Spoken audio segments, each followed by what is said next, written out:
Three U.S. fighter jets mistakenly shot down by Kuwaiti air defenses. U.S. Central Command calling it a friendly fire incident. Meanwhile, Israel widens its campaign with new airstrikes deep into Iran and attacks on Hezbollah across Lebanon.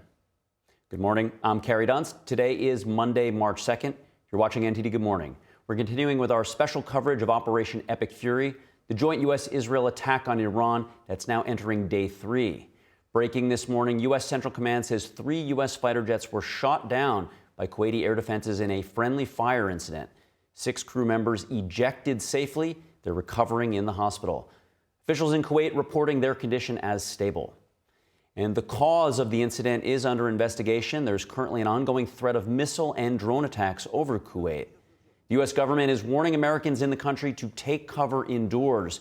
Kuwait early this morning saying it intercepted a number of Iranian drones, the country home to the forward headquarters of the U.S. Army Central Command. And President Trump says the operation could last up to 5 weeks. Meanwhile, a British airbase in Cyprus has been hit, and Israel has expanded strikes to Lebanon. NTD's Daniel Monahan will report on that shortly. Meanwhile, the Israel Defense Force reports this morning the elimination of senior members of the Iranian regime's Ministry of Intelligence, and that additional senior officials were also eliminated. The IDF also struck the ministry's headquarters in Tehran. Meanwhile, Israel says it's keeping all options open for a possible ground invasion in Lebanon. And joining us live from Israel is Josh Hastine. He's a Middle East senior correspondent with the Jewish News Syndicate. Josh, thank you for joining us this morning. First, on the ground in Israel, what's happening? So thanks for having me. Every several hours, we are going down to the bomb shelters as a result of the Iranian aggression here. There have been several people injured in the southern Negev town of Beersheba over the last hour. Unfortunately, yesterday, 9 Israelis were killed in an Iranian missile strike in the town of Beit Shemesh, not too far away from Jerusalem. So every several hours, you don't know if it's going to come in the middle of the night, in the morning, in the afternoon, in the evening. That's what's going on here. But we are confident that Israel and our allies, of course, including the United States, will defeat the Iranians. Khamenei, the head of the Iranian regime, the Ayatollah, is no longer. And we're optimistic the Iranian people will heed the calls of both President Trump and Prime Minister Netanyahu that this is a generational moment right now in which they should rise up against their leaders. And we understand that it was the Israeli intelligence that ascertained Khamenei was convening that senior meeting before he and many other key regime targets were taken out. What's your understanding of that strike? Yeah, I mean, you give credit to the unbelievable Israeli intelligence, and we've seen this time and time again, whether it's leaders of Hezbollah, Hamas, or now the Iranian leadership, precise strikes, limiting civilian casualties, which is always the Israeli goal, taking out the senior leadership, including the head of the octopus, the Ayatollah himself, who is responsible for the murder of thousands of people, whether Americans, Israelis, and most recently, thousands, perhaps as the president said, 32,000 of his own people. So it's just an evil regime there in Tehran with their tentacles all over the Middle East. And as we're seeing today, Hezbollah also striking there in northern Israel. So a pinpointed strike, taking out their key leaders, and now we'll have to see what happens next.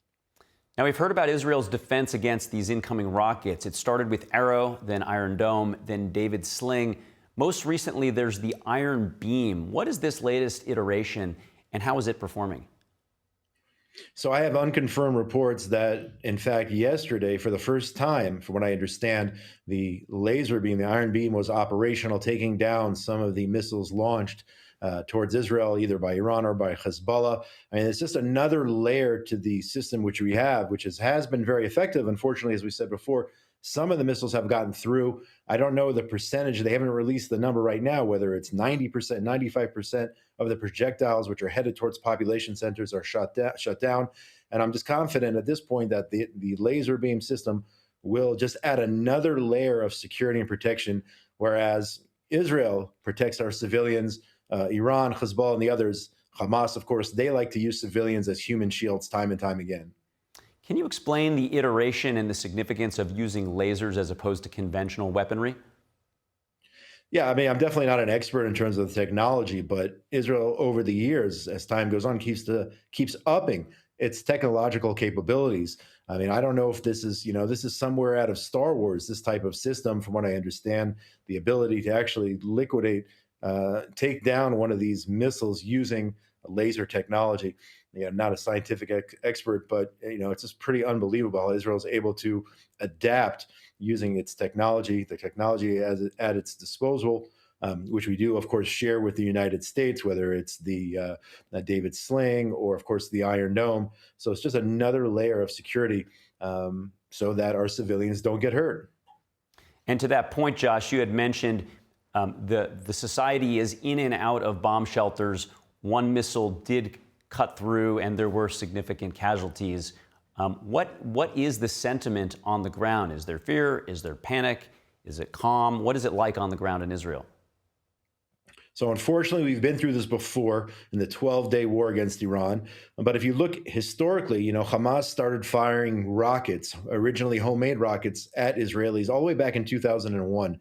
First, it was southern Israel. Then they expanded their arsenal, firing rockets and missiles. And then, of course, Hezbollah, and now Iran. I believe this is the fourth time that Iran has fired ballistic missiles at Israel. So people are trying to go about their business. A lot of people are working from home. But the guidelines from the Home Front Command are telling us that we need to be near bomb shelters until otherwise told that we actually have to get into the bomb shelters. So you have to have a bomb shelter near you. But overall, I just came back from from the supermarket and whatnot, and things are relatively calm. People are optimistic. People are hopeful. I mean, we're about to celebrate the holiday of Purim, 2,500 years ago, in which a Persian leader tried to wipe out the Jewish people. And it's unbelievable how we're going through that again right now, 2,500 years later. We have actually the holidays tonight. And, the head of the octopus, the Ayatollah, the Persian leader, taken out. And now we have to see what comes next. So there's a lot of optimism. There's a lot of hope here. And at the same time, we understand it could be a long road ahead, and we have to maintain our vigilance as we literally are positioning ourselves near bomb shelters throughout the country. Well, maybe when the children celebrate Purim and they make their noisemakers, they will say Homini instead of Haman.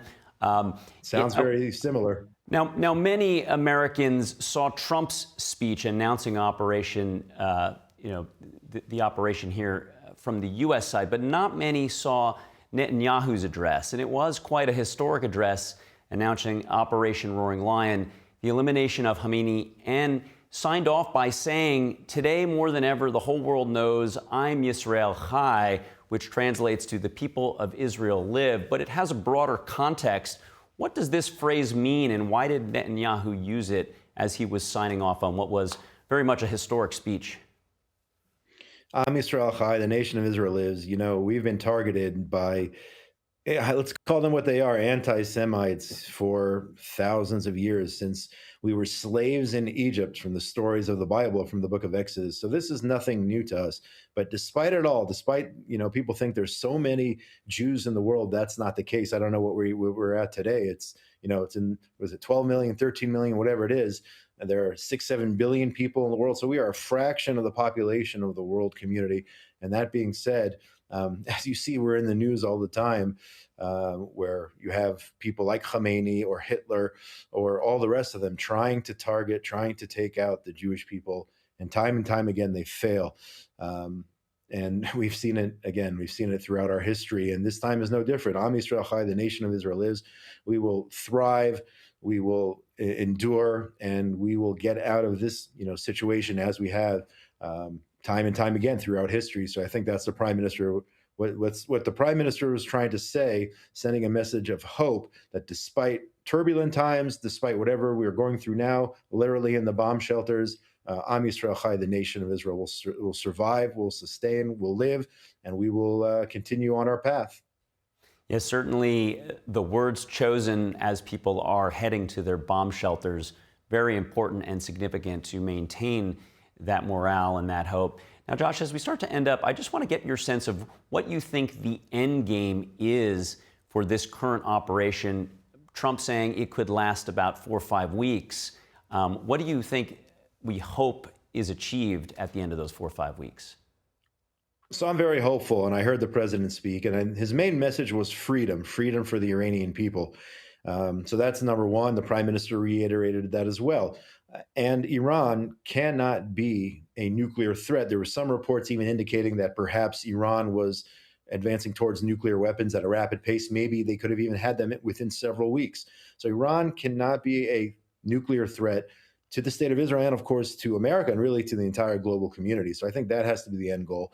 And then, as the prime minister also said in his comments this past Saturday night, he turned to the Iranian people, as he has done several times over the last couple of years, and said to them, now is the time. This is a generational experience. Now is the time to rise against those who have oppressed you for so long. You're talking about way back to 1979 when this regime took over. So I think both leaders and countries who are on our side around the world are in support of complete regime change, destabilizing the radicals in the Middle East. And we could have a whole new Middle East when this is all said and done. And Israel, from what I understand, this time around is really maintaining that they must take care of business once and for all, take out what is left of Hezbollah in Lebanon, and ultimately Iran. Those evil individuals have to go, those leading those people astray, and Iran can no longer be a threat to the civilized world. Well, Josh Haston, thank you for joining us from Israel, and please stay safe. Thank you so much.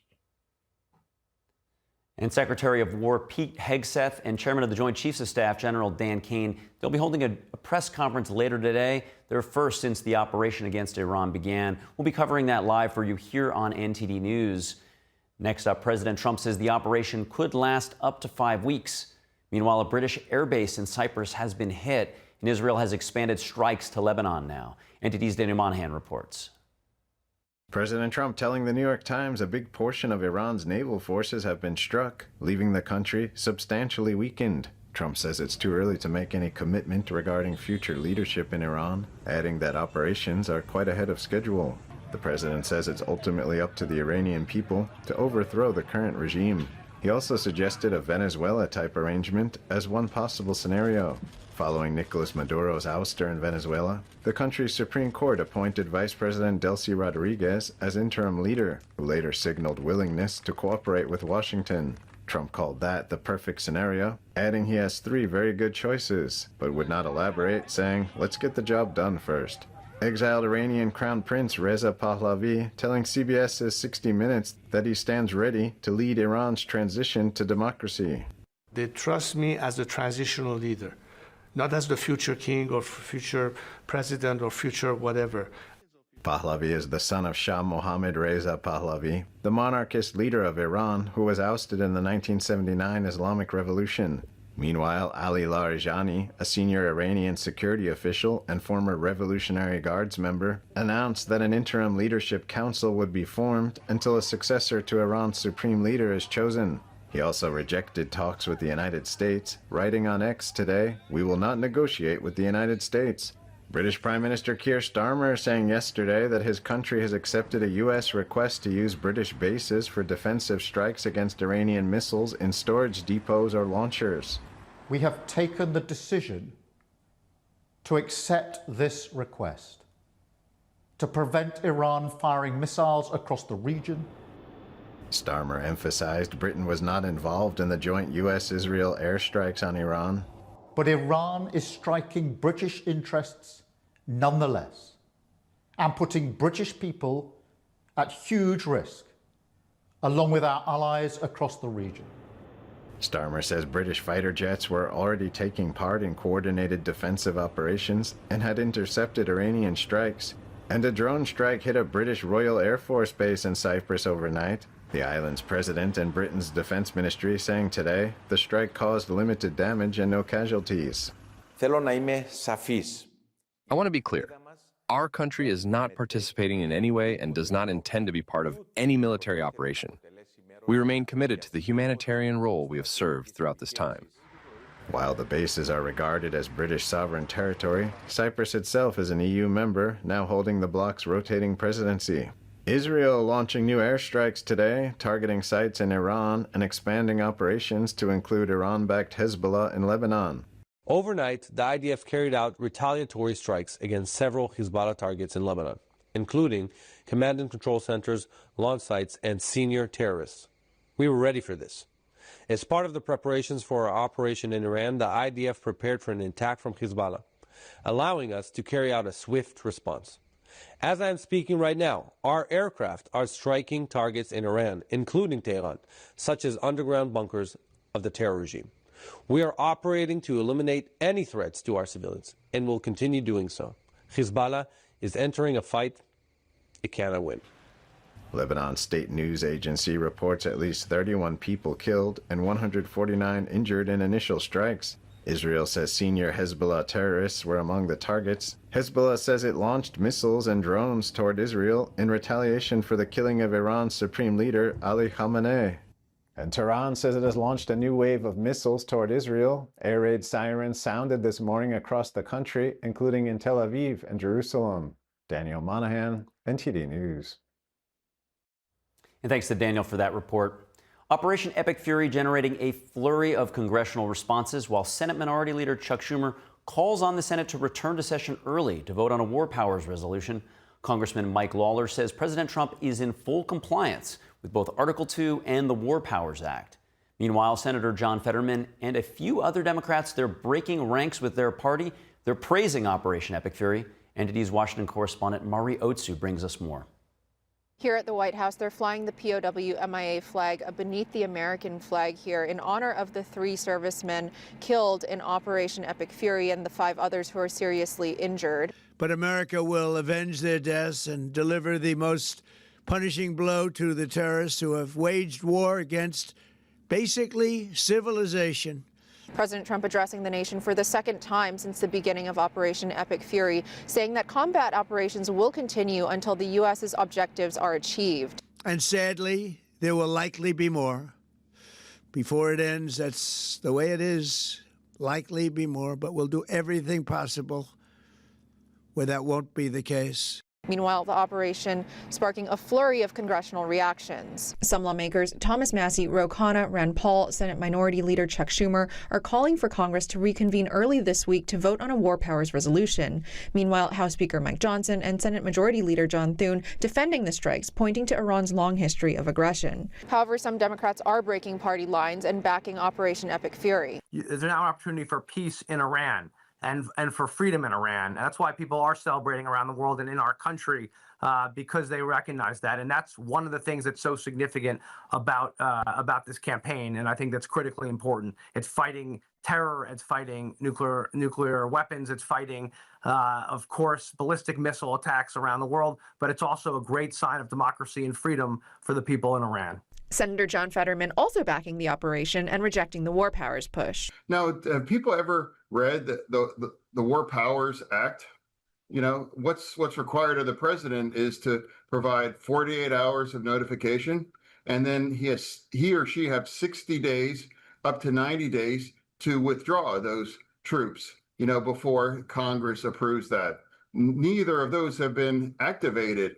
He did provide that to the Gang of Eight. And there are no American troops on the ground now. I will be the first to acknowledge having the supreme leader and other major leaders of the Iranian regime eliminated is good for the region, good for the world. Representative Mike Lawler also insisting President Trump's in full compliance with the law while highlighting Iran's ties to adversaries. They have worked in cahoots with China and Russia. The illicit oil trade with China is what has funded Hamas and Hezbollah and the Houthis and other terror proxies in the region. And it is what has funded their nuclear ambitions. And so action was taken. The president was fully justified. This is completely within his constitutional authority. He briefed the Congress as is required by the War Powers Resolution. He has 60 days, even under that resolution, before any further requirements come into effect.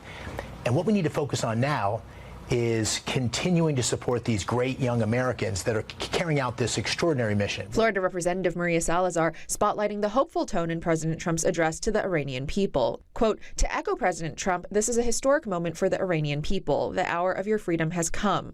For decades, the brave people of Iran have suffered under a theocratic dictatorship that imprisoned, murdered, and silenced them. No American president has had the strength to do what needed to be done to give the people a chance until now. Finally, to the great, proud people of Iran, I say tonight that the hour of your freedom is at hand. When we are finished, take over your government. It will be yours to take. This will be probably your only chance for generations. And Senator Lindsey Graham hailing the operation as a defining achievement. Iran in the future will no longer be the largest state sponsor of terrorism. They cannot rain terror on the region. They cannot commit mass murder. That's the goal of this operation. Again, the mothership of terrorism is sinking. The captain is dead. Well done, President Trump. It's been the policy of this country for decades to eliminate this regime. President Trump did it. Meanwhile, the Iranian people taking to the streets to celebrate these strikes. And the celebrations weren't limited to the streets of the United States. Families across the globe cheering the sprawling strikes after weeks of protests in Iran were met with violence and widespread executions. President Trump saying in a State of the Union last week that over 32,000 anti-government protesters were killed under the Ayatollah's regime. Reporting from the White House, Mario Tsu, NTD News. And thanks to Mari for that report. And President Trump is pushing for new leadership in Iran. He told ABC's Jonathan Karl that the U.S. had identified possible candidates, but they were all killed in the initial attack. The president said somebody within the Iranian government who survived that attack reached out to him, but Trump did not say who that was. And the Trump administration will be briefing Congress tomorrow about the ongoing strikes in Iran. Secretary of War Pete Hegseth, Secretary of State Marco Rubio, CIA Director John Ratcliffe, and the chair of the Joint Chiefs of Staff, General Dan Kane, they will all address the House and Senate. That's according to Dylan Johnson, Assistant Secretary of State for Global Public Affairs, speaking to The Hill. Johnson told The Hill that the Pentagon spoke to the bipartisan staffs of several national security committees in both chambers yesterday. And in a post on X on Saturday, House Speaker Mike Johnson said that the group of lawmakers that are commonly known as the Gang of Eight, that they were briefed last week about the potential Iran strikes. That group includes the majority and the minority leaders of both houses and the chairs and ranking members of the Senate and the House Intelligence Committees. And it's morning in Jerusalem. When we come back, the State Department updating its travel advisories to several Middle Eastern countries as the conflict with Iran widens. And we'll bring in a national security analyst to talk about what's next.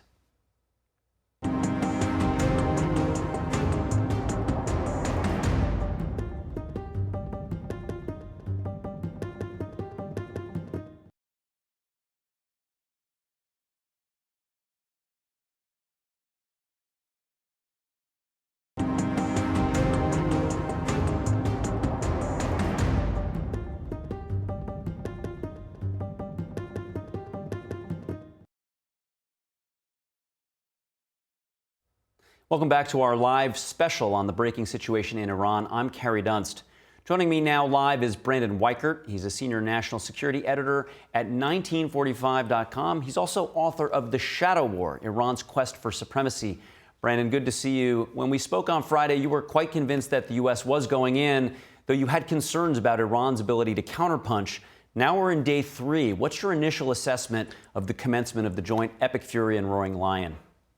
Well, the initial U.S. and Israeli strikes were mostly successful, but it was done mostly from standoff ranges, which means we are still very much concerned about Iran's ability to shoot back at us. In fact, it looks like now the Iranians have been escalating their ability to retaliate. That has now gone from a U.S.-Israeli war against Iran into a full-blown regional conflict with pretty much every country in Middle East being affected, as well as some countries from outside of the region, such as France, and even the British are now getting involved, which means that this is, very technically speaking, a global conflict now with real global implications. I'd like to also just comment very quickly here. Before the war began, the the Pentagon gave an assessment in which they said there are roughly 8 days worth of critical stockpiles of air defense systems and critical attack missiles in the area, the CENTCOM area of responsibility.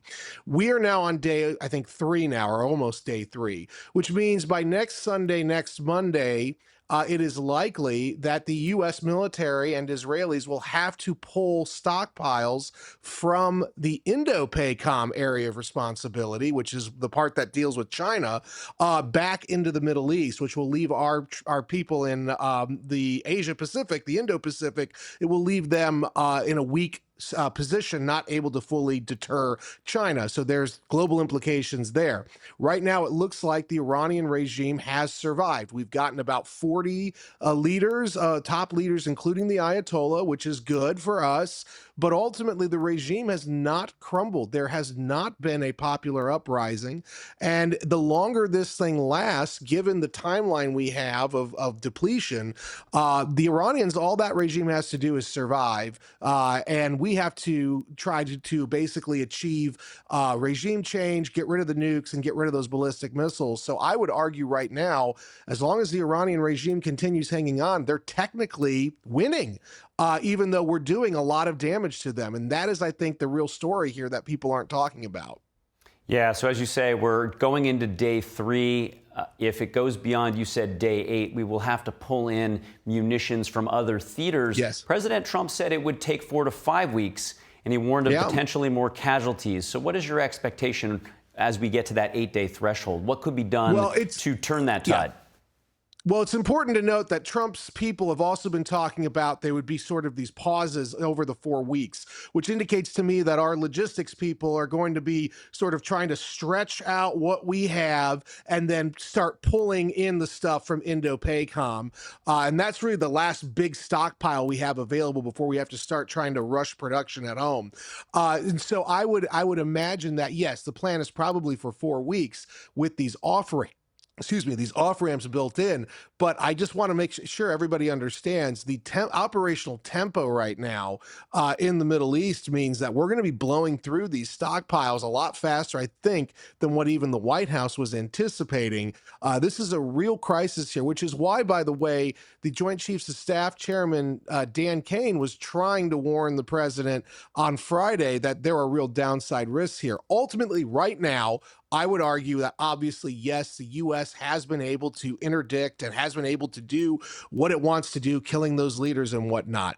But right now, as long as that regime hangs on for life, they're technically going to win because that's their only strategic objective. So we need to keep that in mind as we go forward. And we need to remember that we are on the clock here. And it doesn't look like the Iranians right now are really interested in picking up the phone, which tells me they think they're winning. And that's a scary notion. Now, President Trump had told ABC most of the candidates for the next leadership have been killed and that the administration had identified a possible candidate within the Iranian government, so not the Crown Prince. Who do you think could be the potential candidates? Well, he also said that they killed most of the potential candidates, which indicates to me there was a mistake when we went in because we would have already known who some of those potential candidates we wanted to use were. And if we blew them up, then that means that was an absolute mistake. I don't even want to even begin to guess. It might be you know what? I'm not even going to guess right now because, I mean, who knows? But ultimately, all I can tell you is so far, the Iranians are not very serious about picking up the phone, which you would think, given what the media is saying in the West, how overmatched they are, supposedly. Why wouldn't they be? Well, I think it's because, again, they are not overmatched. We are still interdicting and doing what we need for now. But I think the Iranians are really anticipating that depletion. It's a race to depletion right now. Well, Brandon Weichert, always appreciate your expertise on Iran. Thank you so much. Thank you, sir. And the FBI is investigating a shooting that killed 2 people in Austin. Authorities say it may have a terror connection. Here's what we know so far. The FBI says its terrorism task force is now investigating a shooting that left 2 people dead in Austin, Texas. Obviously, it's still way too early in the process to determine an exact motivation, but there were indicators that on the subject and in his vehicle that indicate potential nexus to terrorism. Police say the incident took place at about 2 a.m. Sunday morning when an armed man opened fire at a bar in the city's entertainment district. Authorities say 14 other people were injured. 3 of those hospitalized are in critical condition. They've identified the suspect as 53-year-old Njaga Jian. Police say he was born in Senegal but is a naturalized U.S. citizen. Authorities say he was wearing a hoodie with the words "Property of Allah" on it. and also a t-shirt with the Iranian flag on it. According to the police, Jian fired a pistol at bar patrons from inside a car. He then got out and started shooting people with a rifle. Austin's police chief says 3 officers returned fire, killing Jian. Austin Mayor Kirk Watson praised police and first responders for their quick action, writing on X that EMS professionals were on the scene within a minute after the first emergency calls. He said the rapid response saved countless lives. The FBI and police have searched the suspect's home and plan to search his computers and phones to see if they can determine a motive for the attack. Following the U.S. and Israeli strikes on Iran, FBI Director Kash Patel said he instructed counterterrorism and intelligence teams to be on high alert. The Department of Homeland Security is warning of potential lone wolf and cyber attacks. And right now, you're looking at a live shot of Jerusalem. When we come back, a possible 5-week campaign in Iran. This as Israel expands operations with strikes in Lebanon. National security analyst will join us to discuss the global security implications.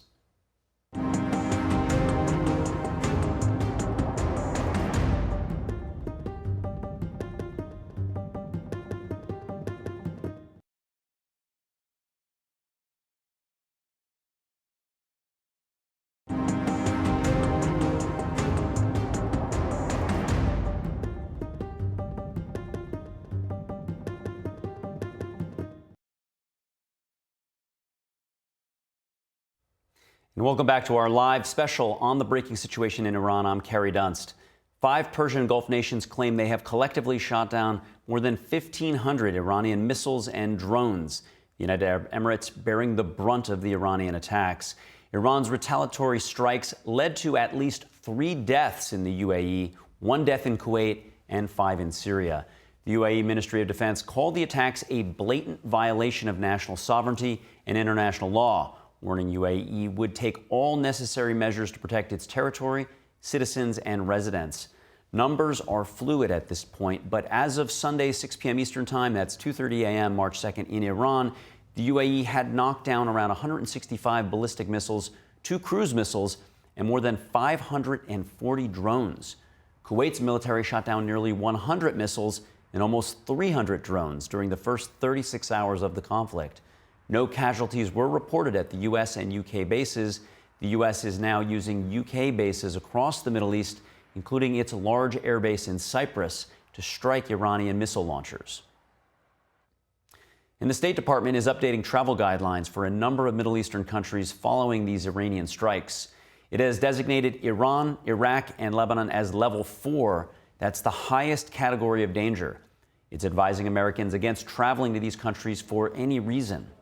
The department has been urging U.S. citizens in Iran to shelter in place. It has now extended that warning to Iraq as well. Meanwhile, it's advising Americans in Lebanon to book commercial flights to leave the country immediately. The State Department has also updated its advisories for Bahrain, Israel, Kuwait, Qatar, and Pakistan to level 3. It's warning Americans to reconsider travel, and if they're already there, to shelter in place.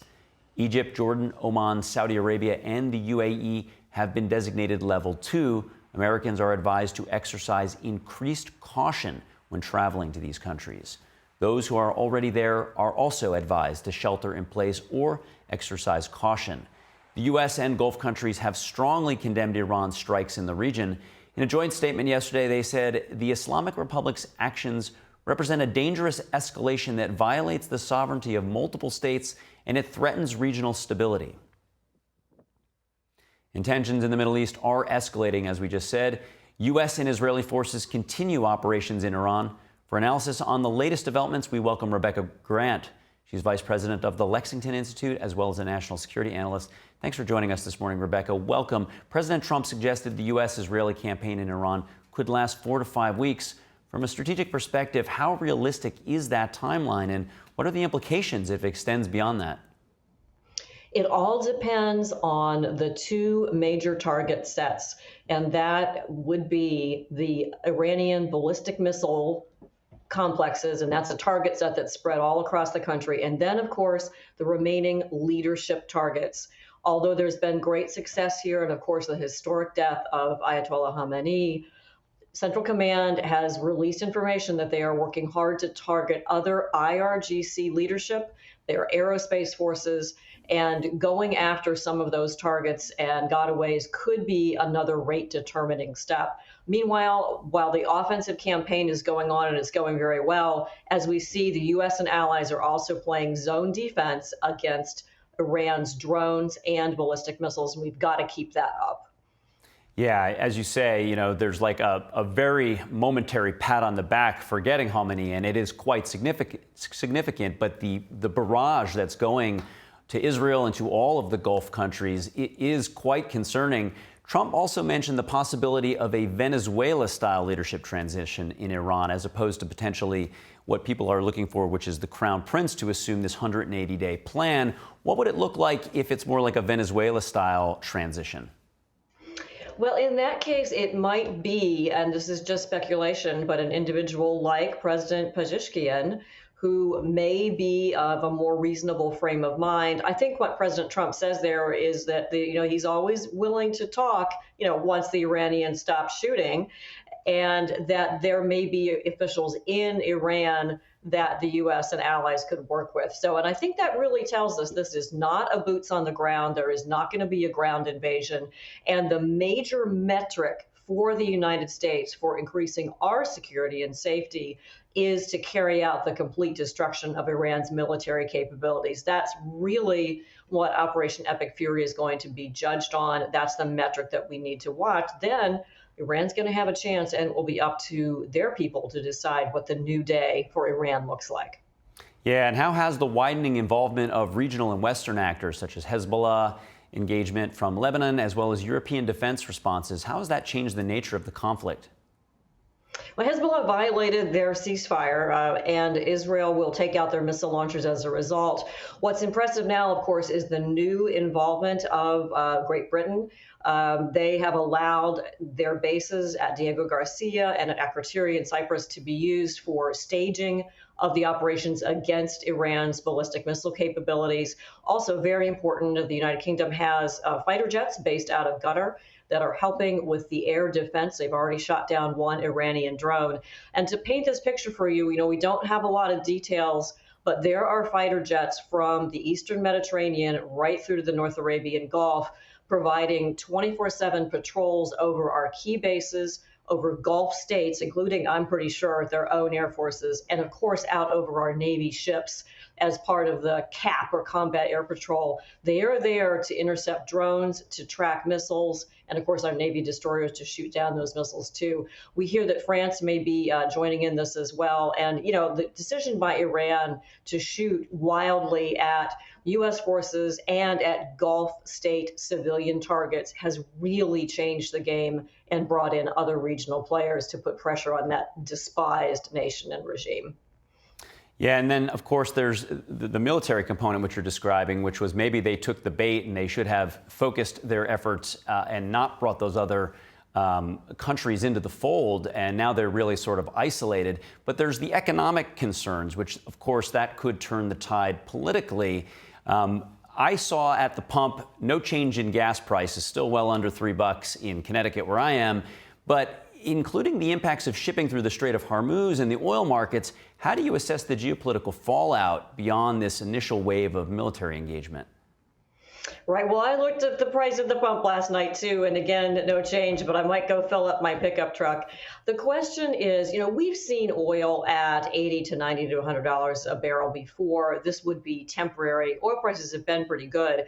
Iran, I don't think, has the ability to close the Strait of Hormuz ever, and certainly not at this point. They've had 9 Navy ships destroyed. We've heard about some GPS interference, but, that's happened before in that region. Right now, there's caution by the international shippers, of course, but everyone wants to see that strait open and continuing to flow. So if the air campaign progresses as it should, then there may be some temporary spike, but I don't think at this point a major disruption in the energy markets. Again, that could change if Iran had targeted some of the oil infrastructure. They did send some shots off towards Saudi Arabia, but I think Iran's ability to launch is going to diminish a lot over the next couple of days, and that will quell the energy markets as well. And in terms of the overwhelming success of the initial strike by the Israelis, being able to take out so many of the senior leadership, including Khamenei himself. What does succession look like, and what are the what terms of escalation should we be aware of as we go into day 3 and then into days 6, 7, and 8? Yes, it's going to be very interesting to watch. And, and just to reiterate, the key is really to get after those Iranian Revolutionary Guard targets, both the military capability and the leadership. We'll just have to see who pops up on Iran's side, but it is going to be a completely changed situation. And I think, at this point, the campaign is a great tactical success, and Iran will never have the military power and the prospect of developing long-range intercontinental missiles and nuclear weapons. That's just going to be taken off the table, the Middle East. And then eventually Iran will be in a much better situation because of Operation Epic Fury. Now, President Trump has repeatedly said that there would be amnesty for those within the ranks of the regime who lay down their arms. It seems like there's quite a transition that will need to take place so that the police on the ground do not attempt violence at the people as they attempt to rise up and try to form some sort of transition.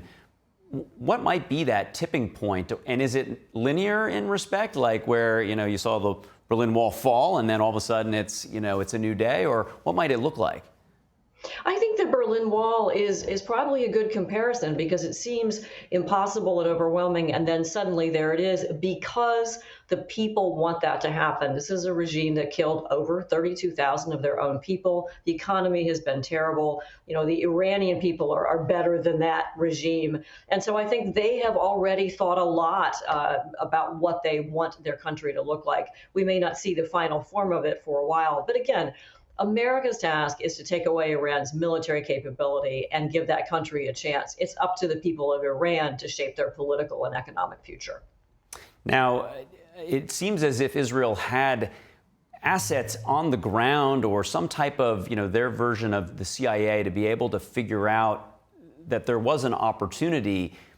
Might a transition have some sort of protection for whomever might rise as leader, whether it's the Crown Prince or it's somebody that's currently part of the regime who wants to reform? What might our own involvement in providing security on the ground look like? I'm careful not to say, boots on the ground, not militarily, but some forms of protection to aid from any type of sort of rogue actors that might, try to assassinate a would-be leader. Well, if a good and fair leadership and government for Iran comes through, it could look a bit like the transition we're seeing in Syria, where the leader is, a former terrorist who has reformed and is being given every chance to try to pull Syria together. And the Arab League has helped enormously. We've done sanctions relief. And sanctions relief would be a huge lever that we have available if Iran does surface with a government that is reasonable and, frankly, that is willing to talk about willing to get rid of their nuclear enriched fuels and do what has been asked of them. Then it could go well pretty quickly for Iran economically if sanctions come off for a good and decent government there. And Rebecca, just as we finish up, we're almost always speaking with you about Russia. What does it look like from the Russian and Chinese side? Obviously, they've condemned the action, but what are you looking for? And Iran, way more than Venezuela, is their tight ally. Iran makes those drones that Russia uses in Ukraine. China bought all of Iran's oil. To see their ally taken apart like this has to really set back Russia. And I'm sure Xi Jinping in China has to realize everything being done to Iran, we can accomplish across the Pacific if he chooses to create trouble there. Well, such a historic moment we're having. Rebecca Grant, thank you so much for sharing your insights. Thank you.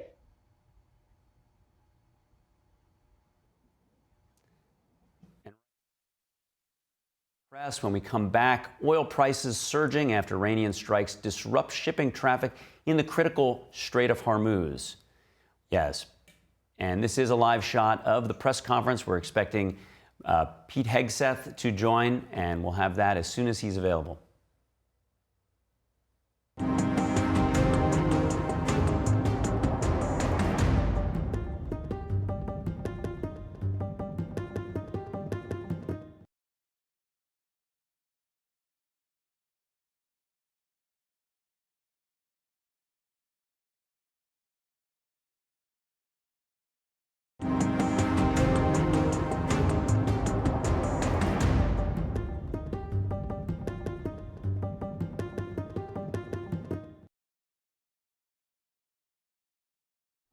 Welcome back to our live special on the breaking situation in Iran. I'm Kerry Dunst.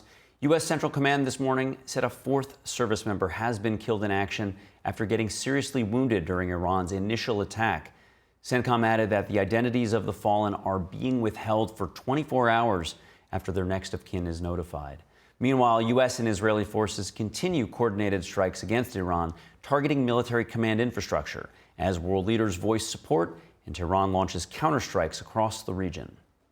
And this morning, the EU Commission president spoke about the ongoing conflict, calling the latest developments concerning, but saying there is now hope for the oppressed people of Iran. There is a renewed hope for the oppressed people of Iran, and we strongly support their right to determine their own future. And I condemn in the strongest terms these reckless and indiscriminate attacks by Iran and its proxies against sovereign territories across the region. And the European Commission president says that only a diplomatic solution will last. She says stability will only come after a credible transition and if Iran stops its nuclear and ballistic programs. France says it stands ready to defend its partners in the Middle East against Iran's retaliation. This week, German Chancellor Friedrich Merz will be the first European leader to meet Trump since the start of the operation. Speaking on the initial U.S. strikes against Iran, the chancellor said, "Despite all the doubts, we share many of their aims." And now that Iran's leader Ali Khamenei has been killed in strikes against the regime, many Iranians are celebrating both within their country and around the world. In New York City, a rally celebrates the dictator's fall and looks forward to a new future for Iran. Let's hear what the attendees are saying. I'm so grateful for this day and to be here with my fellow Iranian people, my fellow countrymen who suffered 47 years of oppression under the Islamic regime. And I cannot tell you how much grateful we are to finally taste liberation and freedom again after 47 years of tyranny. Thank you, President Trump. We love you. The Iranian people will forever be grateful. Thank you. We're looking forward to a better future, and we are so grateful it's finally happening. No other president did it, but President Trump and Bibi Netanyahu stood up. We are grateful for both of you. The Iranian people will be grateful for generations and centuries to come. Thank you. I want to say thank you, Mr. President Trump. I appreciate. I believe my people. My people is intelligent. My people are hero. My people are brave, and I believe them. They can make Iran great again. We are looking for freedom. We are looking for is the peace for all of the world. Iranian people is very kind. Iranian people is very friendly for all over the world. Thank you so much, President Trump. And thank you so much, President Bibi Netanyahu. 47 years, and now we are really, really excited. Thank you for the U.S., thank you for Israel to provide freedom to the people of Iran. And we are going to see a regime change any day now. We are confident. The supreme leader of Iran, which he was basically murdering and slaughtering people for 47 years.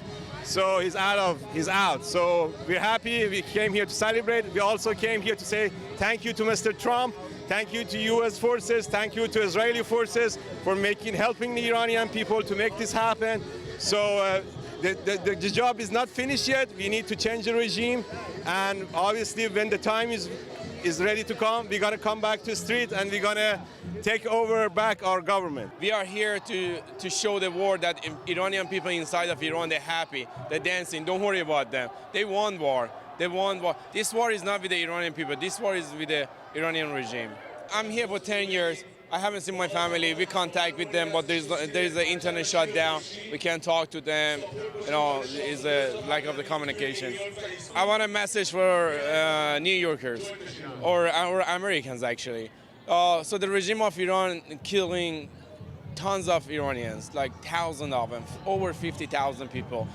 They not only threat to the Iranian people, they threat to the whole world, especially Americans. Americans should know that whatever the U.S. military do right now, it has benefit for them. It has benefit for my kids, your future grandchildren.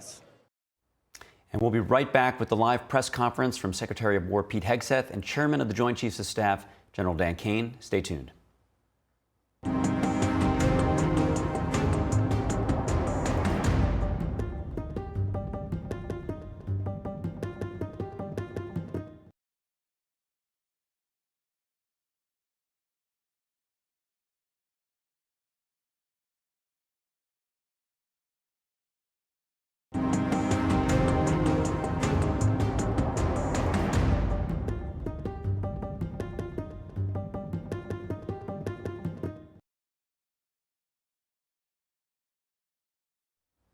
Good morning, I'm Kerry Duns. Today is Monday, March 2nd. You're watching NTD Good Morning.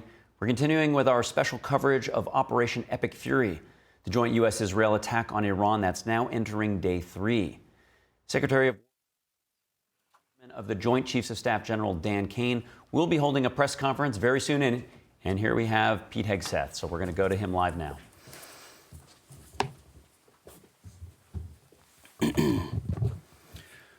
Well, good morning. We just finished an update with Admiral Brad Cooper, the CENTCOM commander, across the CENTCOM AOR, our leadership and troops, as you would expect, doing a fantastic job. 2 days ago, under the direction and direct orders of President Donald J. Trump, the Department of War launched Operation Epic Fury, the most lethal, most complex, and most precise aerial operation in history. For 47 long years, the expansionist and Islamist regime in Tehran has waged a savage, one-sided war against America. They didn't always declare it openly, except for their constant chants of death to America. They did it through the blood of our people. Car bombs in Beirut, rocket attacks on our ships, murders at our embassies, roadside bombs in Iraq and Afghanistan, funded and armed by Iranian Quds Force and IRGC killers. My generation of veterans carry the names of brothers who never came home. Brothers butchered by Iranian-backed roadside bombs and well-armed militias, thousands of our own. We didn't start this war, but under President Trump, we are finishing it. Their war on Americans has become our retribution against their Ayatollah and his death cult. It took the 47th president, a fighter who always puts America first, to finally draw the line after 47 years of Iranian belligerence. He reminded the world, as he has time and time again, being an American means something unbreakable. If you kill Americans, if you threaten Americans anywhere on earth, we will hunt you down without apology and without hesitation, and we will kill you. President Trump has also been very consistent. Crazy regimes like Iran, hell-bent on prophetic Islamist delusions, cannot have nuclear weapons.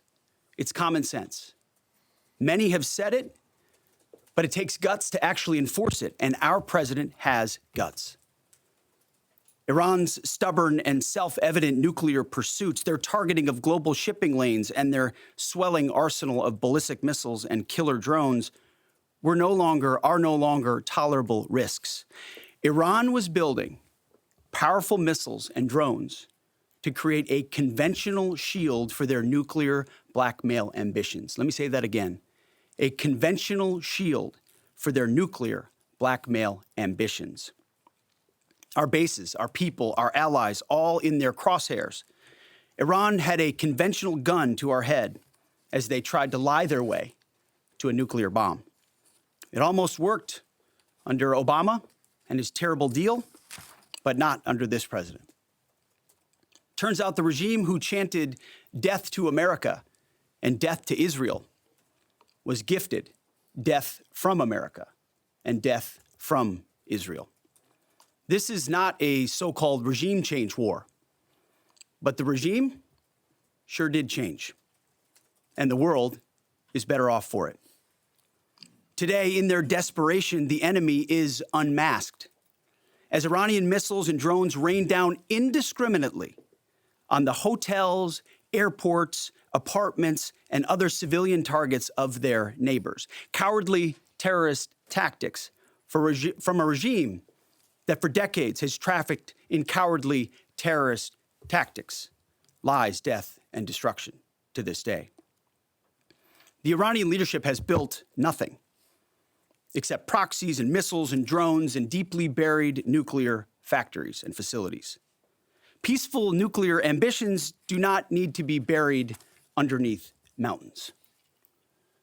Last June, Operation Midnight Hammer obliterated their nuclear program to rubble. Afterward, we told them plainly, that's it, now make a deal. They arrogantly refused. We said, rebuild it, and we'll stop you again, this time far worse. Well, President Trump, Secretary Rubio, Steve Witkoff, Jared Kushner, they bent over backwards for real diplomacy, offering pathway after pathway to peace. I watched it. I was there. They tried over and over and over again earnest attempts at peace. The former regime had every chance to make a peaceful and sensible deal. But Tehran was not negotiating. They were stalling, buying time to reload their missile stockpiles and restart their nuclear ambitions. Their goal, hold us hostage, threatening to strike our forces. Well, President Trump doesn't play those games. And as Secretary Rubio said after the Maduro raid, if you don't know, now you know. President Trump puts America and Americans first. He doesn't hesitate, and neither do our troops. The mission of Operation Epic Fury is laser-focused. Destroy Iranian offensive missiles, destroy Iranian missile production, destroy their navy and other security infrastructure, and they will never have nuclear weapons. We're hitting them surgically, overwhelmingly, and unapologetically. With every passing day, our capabilities get stronger and Iran's get weaker. We set the terms of this war, from start to finish. Our ambitions are not utopian. They are realistic, scoped to our interests and the defense of our people and our allies. Speaking of people, we hope the Iranian people take advantage of this incredible opportunity. President Trump has been clear, now is your time. To Iranian security forces, choose wisely. President Trump has also been clear about your fate in either direction. To the media outlets and political left screaming endless wars, stop. This is not Iraq. This is not endless. I was there for both. Our generation knows better, and so does this president. He called the last 20 years of nation-building wars dumb, and he's right. This is the opposite. This operation is a clear, devastating, decisive mission. Destroy the missile threat, destroy the Navy, no nukes. Israel has clear missions as well, for which we are grateful. Capable partners, as we've said since the beginning, capable partners are good partners. Unlike so many of our traditional allies who wring their hands and clutch their pearls, hemming and hawing about the use of force. America, regardless of what so-called international institutions say, is unleashing the most lethal and precise air power campaign in history. B-2s, fighters, drones, missiles, and of course, classified effects. All on our terms, with maximum authorities. No stupid rules of engagement, no nation-building quagmire, no democracy-building exercise, no politically correct wars. We fight to win, and we don't waste time or lives. As the president warned, an effort of this scope will include casualties. War is hell, and always will be. A grateful nation honors the 4 Americans we have lost thus far and those injured. The absolute best of America. May we prosecute the remainder of this operation in a manner that honors them. No apologies, no hesitation, epic fury for them and the thousands of Americans before them, taken too soon by Iranian radicals. Before I turn it over to General Kane for the operational update, let me speak straight to you, the Joint Force, our warriors on the front lines. This is your moment. This is the generational turning point America has waited for since 1979, and since the rudderless wars of hubris my generation, our generation, endured. Don't listen to the noise. Just stay focused. Our commander-in-chief is steady at the wheel. We face a determined enemy, but you are better. But we must prove it every single day. History doesn't care if we're tired, if we're scared, or if the fight feels big. It demands warriors who rise anyway. Peace through strength, the warrior ethos, lethality, unity of purpose, those are not slogans. They're the beating heart of what it means to wear the uniform, that uniform. You think clearly under fire, you act decisively in chaos, you uphold the Constitution, and you uphold our country without hesitation. We are not defenders anymore. We are warriors, trained to kill the enemy and break their will. History is watching.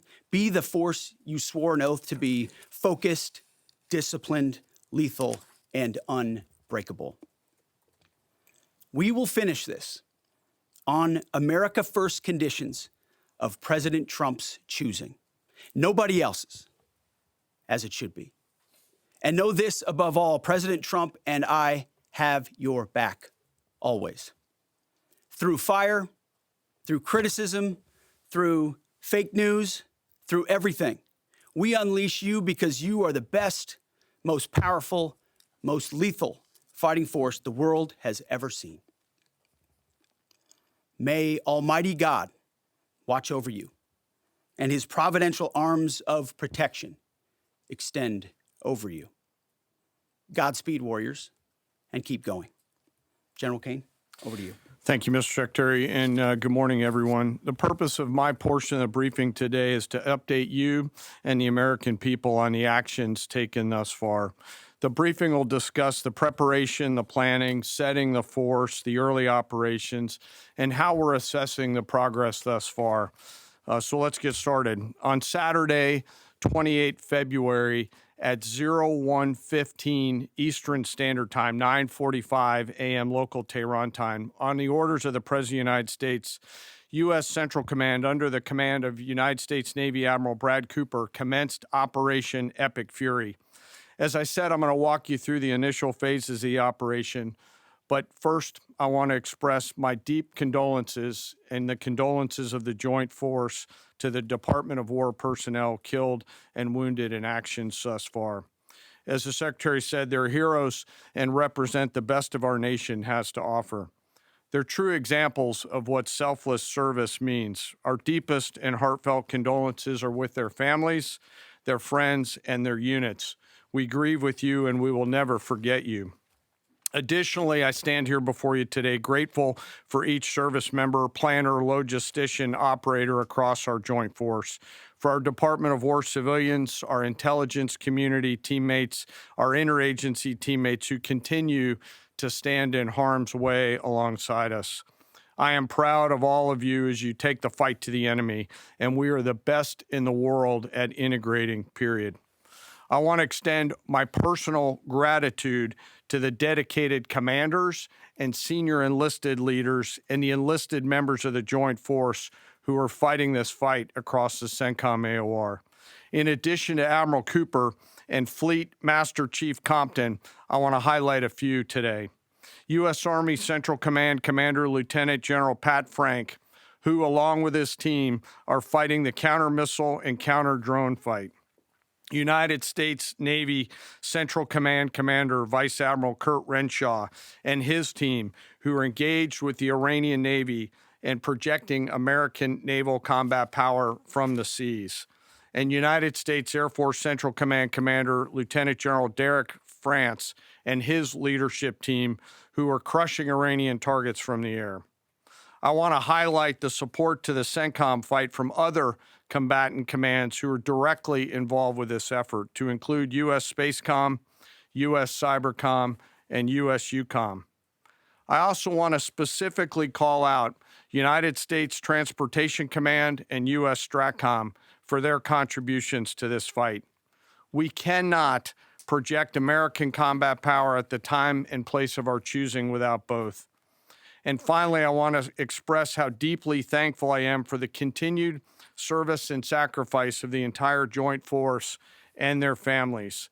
Their unwavering commitment and dedication are the cornerstones of this effort. So let me start with a few details.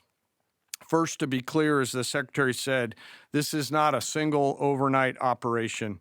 The military objectives that CENTCOM and the Joint Force have been tasked with will take some time to achieve, and in some cases will be difficult and gritty work.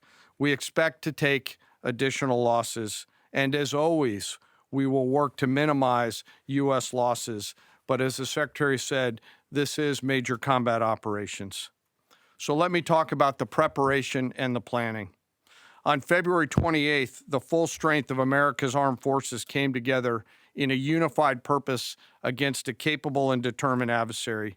The United States Army, Navy, Marine Corps, Air Force, Space Force, Coast Guard, and our reserve components integrated across our combatant commands and began coordinated operations with the Israeli armed forces of an unprecedented scale. As the Secretary laid out, our military objectives are clear. Our mission is to protect and defend ourselves and, together with our regional partners, prevent Iran from the ability to project power outside of its borders and be ready for follow-on actions as appropriate. Across every domain, land, air, sea, cyber, the U.S. Joint Force delivered synchronized and layered effects designed to disrupt, degrade, deny, and destroy Iran's ability to conduct and sustain combat operations. On the U.S. side, this marked the culmination of months and in some cases years of deliberate planning and refinement against this particular target set. From precision strikes against key military infrastructure to persistent intelligence and targeting integration to the close coordination of the components across vast distances, this operation again demonstrated America's reach, readiness, and professionalism, and that of our joint united force. It was historic not only in the operational scope, but in the level of joint integration displayed across every element of the joint force. And as I said earlier, this work is just beginning and will continue. So now to talk a little bit about setting the force and setting the theater. On the order of the Secretary of War over the last 30 days to reinforce deterrence and provide the President with credible options should action be required, the Joint Force began to systematically reposition assets and personnel across the region. These movements ensured that U.S. forces remained postured, protected, and ready to respond decisively for any emerging threat. This deployment included thousands of service members from all branches, hundreds of advanced fourth and fifth generation fighters, dozens of refueling tankers, the Lincoln and Ford Carrier Strike Group and their embarked air wings, sustained flow of munitions, fuel, supplies, all supported with command and control, intelligence, surveillance, and reconnaissance network. And the flow of forces continues today. In fact, Admiral Cooper will receive additional forces even today. This rapid buildup of forces demonstrated the Joint Forces' ability to adapt and project power at the time and place of our nation's choosing. I want to highlight a couple specific cases for you. The Gerald R. Ford Carrier Strike Group, which many of you know was down in the Western Hemisphere, redeployed across the Atlantic to set the theater. The ship, her crew, their families, and the entire strike group took a deep breath and, as they always do, began planning to conduct combat operations. The integrated Reserve and National Guard forces have continued to demonstrate the value of America's reserve forces, including the Wisconsin Army National Guard operating in Kuwait and Iraq, and Air National Guard units from a variety of states to include Vermont and Virginia. In the case of the Vermont Air National Guard and the 158th Fighter Wing, they were mobilized for Operation Absolute Resolve and then were tasked to take their F-35As across the Atlantic instead of going home to be prepared to support this operation. The same is with our Air National Guard and Air Force Reserve Command tanker and mobility forces, who stepped right out of their civilian jobs to deploy and to protect the region. Lastly, I want to highlight the unsung heroes of warfare, our American logisticians and sustainment force, those who quietly work every day behind the scenes to project and sustain America's combat power. Our leaders from World War II were right when they said professionals do logistics. As regional tensions rose, the Joint Force elevated our force protection measures on the order of the Secretary and repositioned discreetly civilians and non-essential personnel designed to ensure the safety and security of our joint force. By the time operations began, only essential forces remained on our bases and in theater, all ready, capable to respond. So now let me move to H hour. At 3:38 p.m. on Friday, February 27th, the United States Central Command, through the Secretary of War, received the final go order from President Trump. The president directed, and I quote, "Operation Epic Fury is approved. No aborts. Good luck," close quote. In the region, every element of the joint force made their final preparations. Air defense batteries readied themselves, checking their systems to respond to Iranian attacks. Pilots and crews rehearsed their strike packages for the final time. Air crews began loading their final weapons, and two carrier strike groups began to move towards their launching points. Across the globe, our operations centers came alive in Tampa, Florida, here at the Pentagon, and of course forward in the Central Command AOR. As always, operational security was paramount as we sought to maintain and sustain the element of surprise. This operation was highly classified so that at H hour, the enemy would see one thing: speed, surprise, and violence of action. The first movers were U.S. Cybercom and U.S. Spacecom, layering non-kinetic effects, disrupting and degrading and blinding Iran's ability to see, communicate, and respond. At H hour, the beginning of major combat operations, 01:15 local Eastern Daylight Time, 9:45 local AM Tehran time, as dawn crept up across the Central Command AOR, the skies surged to life. More than 100 aircraft launched from land, sea, fighters, tankers, airborne early warning, electronic attack, bombers from the States, and unmanned platforms, forming a single synchronized wave. This was a daylight strike based on a trigger event conducted by the Israeli Defense Forces, enabled by the U.S. intelligence community. The first shooters at sea were Tomahawks unleashed by the United States Navy, closed in on Iranian naval forces, and began to conduct strikes across the southern flank in Iran. On the ground, forces fired precision standoff weapons, measured, deliberate, precise, and lethal. This was a massive, overwhelming attack across all domains of warfare, striking more than 1,000 targets in the first 24 hours. We are now roughly 57 hours into the operation. In the initial phase, CENTCOM's focus was systematic targeting of Iranian's command and control infrastructure, naval forces, ballistic missile sites, and intelligence infrastructure designed to daze and confuse them. Coordinated space and cyber operations effectively disrupted communications and sensor networks across the area of responsibility, leaving the adversary without the ability to see, coordinate, or respond effectively. The combined impact of these strikes, swift, precise, and overwhelming, has resulted in the establishment of local air superiority. This air superiority will not only enhance the protection of our forces, but also allow them to continue the work over Iran. Over the course of the last 2 days, the Joint Force has launched hundreds of missions from land and sea and delivered tens of thousands of pieces of ordnance. The effort continues to scale.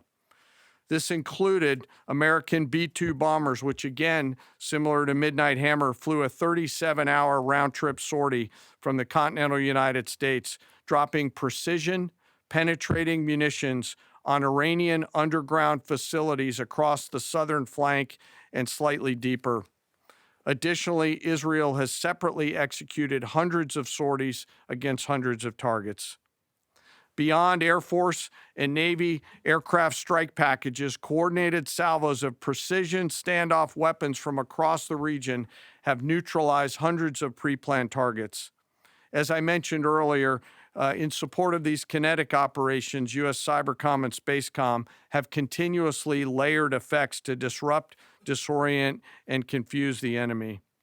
I will note that this operation had several combat firsts, which I'll allow at some point in the future Admiral Cooper to talk about since he owns the AOR. While we've prosecuted a relentless offensive campaign, our defense has been equally important. Across the theater, operations have remained steady and disciplined. Once again, our integrated air and missile defense network is performing exactly as it's intended. U.S. Patriot and THAAD batteries, along with ballistic missile defense-capable Navy destroyers, continue to coordinate and execute intercepts with precision and consistency. I wish that every American could hear the voice communications like I have as these joint operations centers remain calm, focused, and cool while executing under fire over and over again. Collectively, these systems have intercepted hundreds of ballistic missiles targeting U.S. forces, our partners, and regional stability. The threat from one-way attack UAVs has remained persistent. Our systems have proven effective in countering these platforms, engaging targets rapidly. Each intercept represents hundreds of hours of training, readiness, and technology all coming together to work as designed. We will remain vigilant in the counter UAV fight. And the defense of the region is not ours alone. As the threat grew, our partners surged in beside us. Air defense batteries in Qatar, the UAE, Kuwait, Jordan, and Saudi Arabia joined the fight, proof positive that years of training, trust, and hard-earned integration pay off. I am aware of the loss of 3 U.S. Air Force F-15Es overnight in the region. I am grateful for the safety of the crews, and we know that this was not from hostile enemy fire. As this matter's under investigation, I'll not comment further on this. Let me close. Operations will remain active across the theater and across the globe. The U.S. forces are postured not only to maintain pressure, but to respond and adapt as required. Operation Epic Fury stands as a reminder of what the United States military uniquely delivers: the ability to project power on a global scale with speed, surprise, precision, and overwhelming force when and where our nation requires it. What we've demonstrated over the past several days reflects years of investment in readiness, joint integration, and professionalism of the joint force. As major combat operations continue across CENTCOM, we remain engaged globally. America's joint force retains the credibility, capacity, and flexibility to respond to any contingency anywhere in the world at any time. To those who would test our resolve or threaten the United States, our allies, or our interests, understand clearly we can reach you, we can sustain the fight, and we can scale the fight, and we will prevail. To the American people, your joint force remains steady, frosty, calm, and focused. Your service members are trained, disciplined, and determined. We understand the risks of this mission and the weight of the responsibility that we carry. We also recognize that our families also shoulder the burden at home. You are a part of this too. I am proud today, as I am every day, to stand as a member of America's joint force. There is no mission too complex, no distance too great, and no adversary too determined for the men and women who wear our nation's uniform. We mourn our fallen, we honor their families, and we continue our mission with focus, unity, and strength. And now I'm happy to take any questions. Thank you, Mr. Chairman. Right here. Go ahead. Thank you for your time. What percentage of Iranian long-strike capabilities are still in the fight, and what is our exit strategy here, and when will it be deployed? Well, they have long-range strike capabilities, which we are hyper-focused on. The brief we got just this morning, Admiral Cooper knows exactly and precisely what kind of threat matrix he's looking at, the way they might change their techniques, and how we adapt to that. So we're making sure the theater commander has absolutely everything he needs. I mean, one of the things the Chairman mentioned is for months and months, even before we built up, we ensured that we had maximum defensive capabilities in theater to allow the president the decision space in the future. So even before this buildup in the last 30 days, we discreetly brought defensive assets in to make sure, understanding that there are Iranian capabilities. As far as time frame, I would never hang a time frame from our perspective. The commander-in-chief sets the op tempo and terms of this fight. As I said, it's on his terms. And we'll make sure that Admiral Cooper and his team have everything they need, not just to defend. I mean, the best defense is good offense. And so we're aggressively pushing into that airspace over that southern flank to ensure that we control it and we destroy anything that moves that would attempt to shoot us. Think of it as shooting the archer instead of the arrows. That's where we want to be. And we have the kind of exquisite intelligence to get over the top, find that and destroy it. It won't happen overnight. This is a big battle space with a lot of capabilities. That's part of the reason why it's such a threat to us. That's why I talk about conventional umbrella to blackmail nuclear ambitions. They were building up this conventional arsenal in order to ensure that no one would ever block them from their ability to get nuclear weapons. So we're very clear-eyed about the nature of this Iranian threat, and we're going to get after it. I don't know if you have anything to add to that, Mr. Chairman. Thank you for the question. The only thing I'll add is that unlike an operation, a single operation like Midnight Hammer or Absolute Resolve, it'll take some time for us to conduct battle damage assessment, and the targeting cycle that CENTCOM will run will take those things into effect. Admiral Cooper will adjust his plan and fires accordingly to ensure that we're attriting that. He's focused on long-range strike capability coming out of the enemy, and that's a key and essential part of it. Of the capabilities that still exist from the enemy front. Yeah, that's what I mean when I say we're still doing BDA.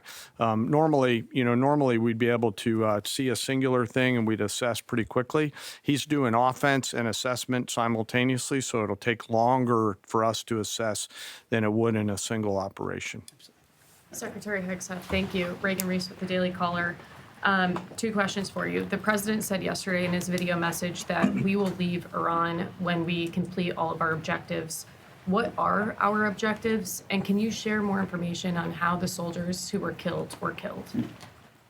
Well, I laid out the objectives, as did the chairman. They're completely nested. I mean, Iran has an ability to project power against us and our allies in ways that we can't tolerate. So whether that's ballistic missiles and drones, so offensive capabilities, effectively their Navy, which would attempt to set other terms and impose different costs, drone capabilities, which we laid out there. And ultimately, though, this tying it back to Midnight Hammer, the president has been willing to make a deal. You can't have a nuclear bomb. Radical Islamists can't have a nuclear bomb that they wield against the world. He gave them every single opportunity. Then we precisely took it away. And even then, after that, they didn't have that. They didn't come to the table with a willingness to give it away. So ultimately, those nuclear ambitions, which never ceased, are something that had to be addressed as well. So that's a discrete sense of what's being addressed here to ensure that they can't use that conventional umbrella to continue a pursuit of nuclear ambitions. And then as it pertains to the U.S. casualties, that particular incident was, you have air defenses and the lot's coming in and you hit most of it. And we absolutely do. We have incredible air defenders. Every once in a while, you might have one, unfortunately, we call it a squirter that makes its way through. And in that particular case, it happened to hit a tactical operations center that was fortified, but these are powerful weapons. So we certainly will do, as I said, moments like that, as we remember them and we take care of them and take care of their families, only stiffen our resolve to ensure that we do this properly. Thank you. Yep. Right here. Thank you, Secretary Hegseth. I had 2 questions for you. First, are there currently any American boots on the ground in Iran? No, but we're not going to go into the exercise of what we will or will not do. I think it's one of those fallacies for a long time that this department or presidents or others should tell the American people this, and our enemies, by the way, here's exactly what we'll do. Here's exactly how long we'll go. Here's exactly how far we'll go. Here's what we're willing to do and not do. It's foolishness. And so President Trump ensures that our enemies understand we'll go as far as we need to go to advance American interests. But we're not dumb about it. You don't have to roll 200,000 people in there and stay for 20 years. We've proven that you can achieve objectives that advance American interests without being foolish about it. Now, will we be bold about it? Are we willing to be decisive about it? Do we put months and months of planning into what kind of effects we want to achieve? Absolutely. But going forward, why in the world would we tell you, the enemy, anybody, what we will or will not do in pursuit of an objective? We fight to win. We fight to achieve the objectives the President of the United States has laid out, and we will do so unapologetically. Thank Is there you. any significance to Israel carrying out this strike to kill the Ayatollah? And I wanted to know, what was your immediate reaction to finding out about his killing? I think Israel did a great job in the conduct of that operation. President Trump put a 4-week Here you go, timeline right on here, it. Are you please. saying that's wrong? Yeah, thank you. You mentioned during the briefing, General Kane, that there would be additional troops sent to the region. Could you say how many troops currently are involved in this operation and how many additional troops are planned to go in this next phase? I don't want to talk specifics because that would tip the enemy off. We have more tactical aviation flowing into theater just based on the time it took to get it out there. I think we're just about where we want to be in terms of total combat capacity and total combat power for Admiral Cooper. One of the things, though, that a commander, he'll consistently assess the trajectory of the campaign. Is he on or off trajectory? And then make an ask of the joint force, which will then develop options for consideration by the Secretary and the President to either increase or in some cases decrease the amount of combat capability that we have over there. I heard the question about 4 weeks. It's the typical NBC sort of gotcha type question. President Trump has all the latitude in the world to talk about how long it may or may not take. 4 weeks, 2 weeks, 6 weeks. It could move up. It could move back. We're going to execute at his command the objectives we've set out to achieve. And what he has shown an ability to do that other presidents can't quite seem to have the aperture to do, well, I mean, Joe Biden didn't even know what he was doing, is to look for opportunities and off-ramps and escalations for the United States that creates new opportunities to execute what we need on our own timeline. So you can play games about 4 weeks, 5 weeks. He has all the latitude, and I'm glad he does, because there's no better communicator than our president expressing those things. Daily Mail. I've been in meetings with the president for the last 2.5 days. We know exactly where his headspace is, and he will communicate as he should exactly what he would like, and we will follow those orders. And I think everything he said on that is right down the middle. Chairman, did you Absolutely. have Yes, right there. Yes, sir. Thank you very much, Secretary. I left my hometown of Sakis in Iranian Kurdistan in 1996. Can you promise that I will be able to return home safely this year? And I have a following question too, please. Well, I appreciate the question. I'm not here to place guarantees on that, but I think the message the president has given has been clear. To the people of Iran, this is your moment. The world was seized by these crowds and then seized by the reality of this regime killing tens of thousands of innocent protesters. So we saw the nature of the regime yet again exposed. We saw many of the Iranian people seek a change there. This is their moment to take advantage of it, for sure. Secretary, you served in Iraq and know that no American soldiers were killed in Kurdistan. The Kurdish people are very pro-American. Will you continue protect Kurdistan and Peshmerga as loyal ally of the United States? Why I'm asking this question? Because now Kurdistan is under attack by Iranian drones and by proxies in Iraq and on the region. I think I can speak to allies generally in the region who we've been in constant communication with. We've been standing shoulder to shoulder with them, and we appreciate their capabilities. Absolutely. Yes, right here. Hi, thank you. Cameron Arkin with the Daily Wire. My question is about some of the domestic threats, if any, regarding this right now. Have there been any concerns about Iranian sleeper cells and kind of what has the Trump administration been doing to kind of monitor these threats? Across the interagency, in full coordination, of course, we're paying attention to any potentialities there. This is a former regime, a regime that seeks to export that ideology and try to sow terror. We're ready for that. We've seen these types of folks before, and the American people can rest assured that we're vigilant on that. Secretary, thank you. Kind of a follow-up on that last question. There was just this, what appears to be a terrorist attack in Austin yesterday. How does that change the operation at all? what effect does that have? And No, it doesn't change the operation at all, and I know the authorities are executing exactly the way they should. Secretary Hegseth, and one for Chairman Kane as well. I understand, to your point here, that you don't want to broadcast everything for our adversaries to hear, but the American people also want to know what they're sending their men and women to war for. Is there a concern of this spiraling into a longer war? And then one for the chairman when you're done. Did you not hear my remarks? I mean, we're ensuring the mission gets accomplished, but we are very clear-eyed, as the president has been, unlike other presidents, about the foolish policies of the past that recklessly pulled us in to things that were not tethered to actual clear objectives. So we know. We have plans, we have generals, we have chairmen, we have commanders, CENTCOM commanders, Admiral Cooper, who's executing very deliberately to ensure outcomes that I laid out are accomplished. But we would never, in front of a press pool, lay out how long that may take. The mission for our warfighters, which is what matters to us, is very, very clear. And they're executing it right now violently. And just for the chairman quickly, I have one for the chairman. You said this is not a one-night operation. It will take time to achieve the goals. What would be the goal line here for you? I think the Secretary laid out the military objectives, and that's what we execute against is the military objectives. Last one right here. Uranium is. Thank you, sir. As you've said, there are a large amount of U.S. service members that are in harm's way right now. What is your prayer for them? First of all, my prayer for them is that I do pray for them. My wife prays for them. Our family prays for them. Our cabinet prays for them. None of this is done on a whim.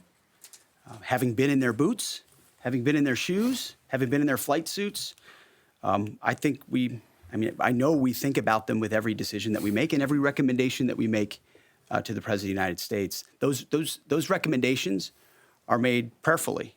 And when I pray every day for them and for this mission, I pray simply for the biblical wisdom to see what is right and the courage to do it. It's going to take courage to follow through on this. There's going to be a lot of noise, and we pray for that, and we hope all of you do as well. Thank you very much. Appreciate it. Thank you.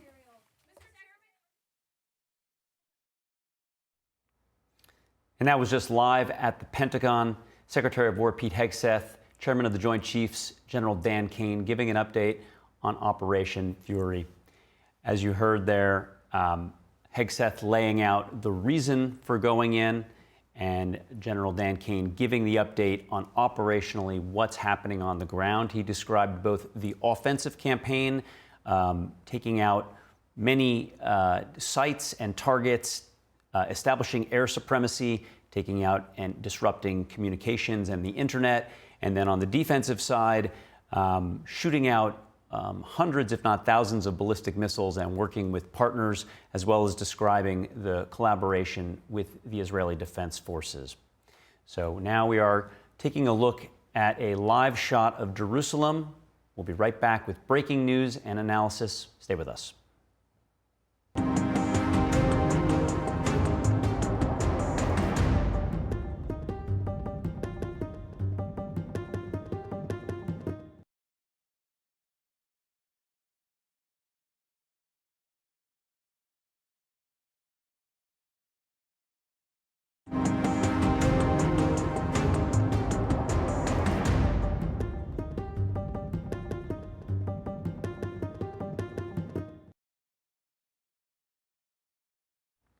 And welcome back to our live special on the breaking situation in Iran. I'm Kerry Dunst. U.S. Central Command this morning reports that a fourth U.S. service member has been killed in action after getting seriously wounded during Iran's initial attack. CENTCOM adding that the identities of the fallen are being withheld until 24 hours after their next of kin is notified. Meanwhile, President Trump says the joint U.S.-Israeli military operation against Iran, it could last up to 5 weeks. And joining us now with analysis is Rod D. Martin. He's a geopolitical analyst and the founder and CEO of Martin Capital. Rod, always great to have you with us. I want to take a wider look, as is your expertise, but before we go there, very specifically, we just saw at the Pentagon the press update, the first from Secretary of War Pete Hegseth and the Chairman of the Joint Chiefs, Dan Kane. Your reactions? I thought they did a fantastic job, and Secretary Hegseth in particular made the point that has been driving me absolutely crazy my whole life, that administrations since basically the time I was born have felt a need to telegraph all of our plans to our enemies through the media, which is insane. It's absolutely absurd, and it's unnecessary. The American people can receive more than adequate information to be able to make proper judgments and hold their government accountable without us being stupid. And the secretary did a great job of laying that case out. I am so impressed with this administration. They're effective, they're fast, and they're smart. Yeah, and I appreciate you breaking that down, Rod. But while I have you, I definitely want to explore the wider geopolitical situation, of course, heavily focused on Iran this morning. But you penned an article last week about the military operations, and you discussed the significance of India coming back to the tariff negotiating table, agreeing to stop buying Russian oil, using its navy to actually shut down shadow fleet oil from Iran and Venezuela. China heavily reliant on that Iranian oil. So how does all of this now play into the current state of things? Look, all of these individual operations have their own significance, their own importance, and their own meaning, but all roads lead to China. This administration is absolutely committed to dealing with the number one geopolitical threat we face, the one that periodically threatens to nuke Los Angeles, the one that periodically saber rattles in the direction of Taiwan, the one that could potentially actually get us into a global conflict. And that's what we saw with the Indian operation that was so extraordinary this week. India has always pretended to be non-aligned. They're leaders and founders of the non-aligned movement. But the truth of the matter is they've always been semi-aligned with Russia. And in the process, especially during the Ukraine war, they have been buying just an extraordinary amount of Russia's sanctioned oil exports. That oil absolutely pays for the Ukraine invasion. So to see what happened in the last few weeks is extraordinary, and here's what it was. On February 2nd, after all kinds of back and forth and all kinds of face saving, India and the United States signed a trade deal that is shockingly impressive.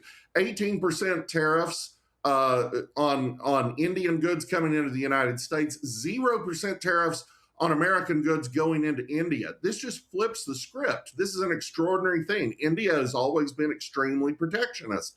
Okay, so that's good news. That's good news for actually both sides because it levels the playing field in a way that will actually ultimately be good for both sides. It actually lowers the trade barriers for both sides. But that's not the story. 4 days later, just 4 days later, India goes from buying extraordinary amounts of Russian oil to actually seizing Russian oil tankers in the Indian Ocean. Those tankers are part of the shadow fleet that makes it possible for Iran to sell 90% of its oil exports to China, Russia to sell 40% of its oil exports to China. And before the Venezuela operation, same scenario there, not just for China, but also for Cuba. So this is a geopolitical earthquake that almost everybody missed except NTD and the Rod Martin report because nobody has been reporting on this. India has flipped after 80 years in a geopolitical struggle in a way that forces China to pay full market price for oil that it's been getting for about a third of market price. That constitutes one of its biggest unfair trade advantages. It's completely outside of international law, and it just stopped. It stopped cold. And taking the Iranian regime's production offline and putting it in the hands of what we hope to be a democratic Iranian system is going to be a tremendous hole in bricks in China's alliance system and in its ability to project power. Yeah, Rod, I really want to jump in deep on this because, as you say, the significance of this really can't be understated, especially the timing right before Epic Fury and Roaring Lion. It can't be understated. And one thing that was not mentioned in your article, because it simply hadn't happened, but the very next day or so after your article, India's Prime Minister Modi made his second visit to Israel. And on that visit, he hugged Netanyahu. He became the first Indian Prime Minister to address the Knesset, and he toured the Holocaust Memorial at Yad Vashem. This happened literally just hours, if not just a couple of days, before Israel launches Operation Roaring Lion, taking out the Ayatollah. So what does this signal to you about India and Israel? Well, there are going to be a few more bombing runs in Iran before this is true, but peace is breaking out across the region.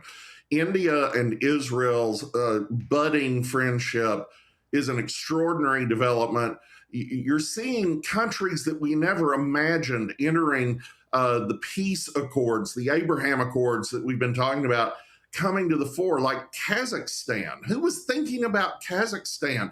And these are Muslim countries in many cases, Morocco at the extreme end of North Africa, all these different countries coming together and laying down what in many cases was a pro forma state of war with Israel. They weren't ever going to attack Israel, but they didn't want to recognize their right to exist. They didn't want to have anything to do with them. And all of a sudden, they're major trading partners. Another example of that is a country on Iran's borders, Azerbaijan, which has forged a tremendous partnership with Israel. Okay, what does all that mean? Well, it means if you take Iran off the board as a threat, almost every armed conflict in the Middle East goes away. Most of the conflict we've seen in Syria, driven by Iran. Hezbollah, funded, directed by Iran. Hamas, funded, directed, armed by Iran. The Houthis disrupting shipping off Yemen, headed up the Red Sea. All funded, directed, and led by Iran.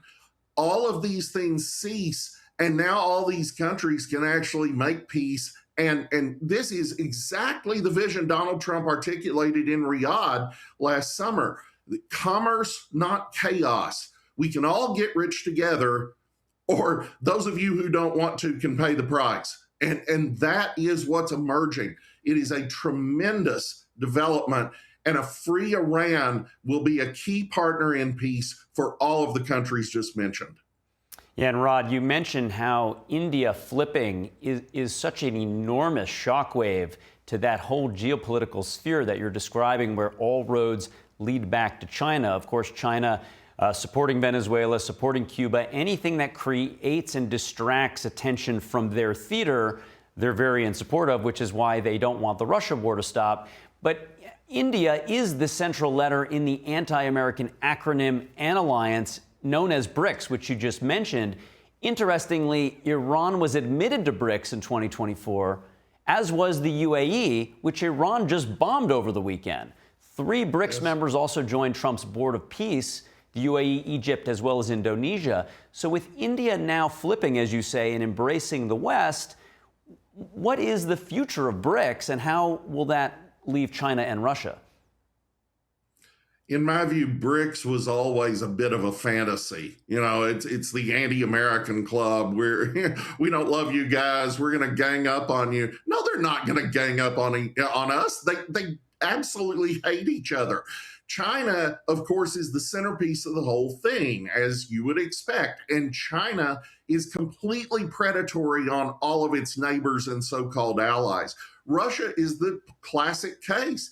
They promised just before Putin went to war an alliance without limits with the Russians. What has actually happened?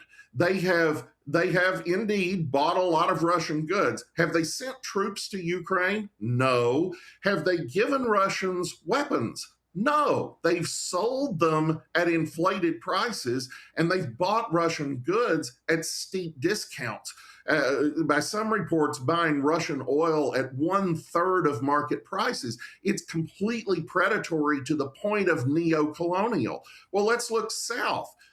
China is supposedly a BRICS partner with India, but China periodically attacks India, literally invades across the border. Just horrible things. Lots of dead people for no good reason whatsoever, just so China can throw its weight around. They are not a good neighbor or friend to anybody.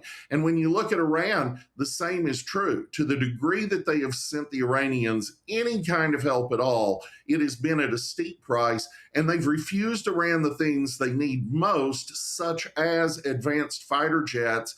The Iranians really aren't flying anything against the U.S. Air Force right now because it's largely been taken out in prior conflicts, but they were flying F-14s that we sold them in the 1970s because Russia and China won't help them. This isn't any kind of real alliance, and now it's just completely laid bare. BRICS is largely done. Well, Rod D. Martin, such a fascinating interpretation of these geopolitical elements. India, as you say, flipping to the west, and all roads leading back to China as it relates to Iran and Russia. Thank you so much. Rod D. Martin, always a pleasure. Thank you. And that was Secretary of War Pete Hegseth giving his first Pentagon briefing this morning earlier, along with Chairman of the Joint Chiefs, Dan Kane. Joining us now live to discuss the situation in Iran is Christine Balling. She's a foreign policy analyst and the Senior Vice President for Professional Affiliations at the Institute of World Politics. Thanks for joining us this morning, Christine. What's your initial thoughts and reactions to the Pentagon briefing this morning? Well, thank you for having me. The clear message is that this time around, the United States is going unapologetically to meet our objectives. President Trump and then Secretary of War Pete Hegseth just made it very, very clear that despite all of our diplomatic efforts, the Iranian government was unwilling to negotiate, and therefore, in the interest of peace in the region and eradicating what has been one of the greatest malevolent forces in the world for decades, the United States simply, we had no choice. And President Trump obviously continues to prove himself a president who takes action. So I think, again, I think that this particular news conference leaves very little doubt as to how strong of a resolve this administration has when it comes to defeating this Islamic caliphate once and for all. Yeah, you bring up the Secretary's words. He had many interesting quotes, one of them being, the best defense is offense, and we're no longer defenders, we're warriors. What is your assessment as we go into day 3 of this operation thus far? Well, first of all, obviously we've already suffered, I think, four U.S. casualties, which is heartbreaking. But again, this underscores something which I think the American people, we often forget, is the nature of the sacrifice of our men and women who sign up to serve for our armed forces. So when a president and when a Secretary of War, Secretary of State makes this decision, it's a profound decision where they have balanced what they feel is in the good of our nation, the good of the world, versus lives, American lives, that can be lost in the process. Now, obviously, given the scope of the operations thus far, it is fortunate that no more American lives have been lost so far. But that is not to say that we won't lose more brave women and men in this effort. Yes, Christine, and as we heard the Secretary say, we don't give to the media and the enemy our plans. When he was asked about timing, the question from the media did come in response to President Trump's comments that it could take 5 weeks. What is your thought around the timing of the operation? Well, the timing, in terms of it being launched during Ramadan and, of course, during the Sabbath, with regard to the Israeli participation, Having that happen in the daytime, as many have suggested, was a crucial advantage in terms of the of surprise. But I also think that in terms of the timing writ large with this administration, that President Trump is making it clear that whether it be Iran, whether it be Venezuela, whether it be another country who's been operating against our efforts, he is not wasting time. And so I think that all of the world's bad actors who are hell-bent in lessening the freedom around the world and certainly trying to defeat the United States, I would imagine they've taken notice, because the time frame is now. The time frame is not the future. The time frame for this decisive military action, wherever it would be, is clearly now. Yes, and Christine, there are a lot of potential scenarios as it relates to what a regime change or transition could look like. In Venezuela, the president probably could have helped to install someone outside of the pre-existing regime, but chose not to do that. In this case, he is calling on the Iranian people to take back their country. Those were essentially his words. But depending on should they lay down their arms, the scenario could change on the ground very quickly. What might a transition look like to something that's, they had elections, of course, but there was always above the elected president the supreme leader. So now if they move to a truly republic-style government, what might that transition look like? Well, there's the challenge. I would imagine that unless the form of government changes away from an Islamic caliphate, which requires the country to operate under Sharia law, significant changes will not come about. So that's the key in terms of whether, for example, the upper members of the Revolutionary Guard, those who are remaining, are they willing to consider a different form of government? So the other thing one would hope is that the United States and Israel, the intelligence folks, have already determined who is already in place on the ground, who is likely to take the reins, or at least facilitate others to take the reins. I'm not sure about the prince, who has been very vocal on the airwaves recently. But that, of course, is part of the plan that the United States cannot talk about openly at the moment. That, I would imagine, it's a very delicate operation and relies largely on our intelligence capabilities. And Christine, there are a lot of interconnected elements to this conflict and the wider components as well. It started out with just Israel and the U.S., but in the Iranian response, they basically shot missiles at all of their neighbors. What are you looking at over the next 24 hours to understand what's actually taking place and what the road to some other type of post-theocracy could look like?